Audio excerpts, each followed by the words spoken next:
Hi everyone, in this video, I'll show you how to fix your internet by installing or updating your network adapter drivers on Windows 10 and 11. Let's get started.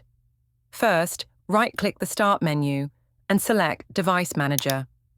In Device Manager, find Network Adapters and double-click to expand it.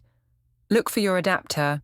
It might say Realtek, Intel, or include Wi-Fi or Ethernet in the name. If you see a yellow triangle or question mark next to it, that means the driver needs updating. Right-click your network adapter and select Update Driver. Choose Search automatically for drivers. Windows will look online and install the latest driver if one is available. If that doesn't fix it, here's another way. Right-click your adapter again, select Properties, and go to the Details tab.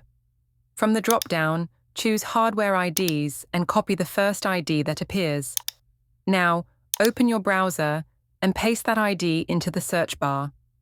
Download the driver that matches your system, example, Windows 11 64-bit. Go back to Device Manager.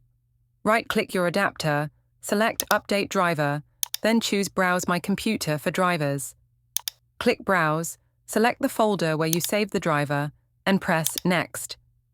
Windows will install the driver. When it's done, restart your PC. After reboot, check your internet connection.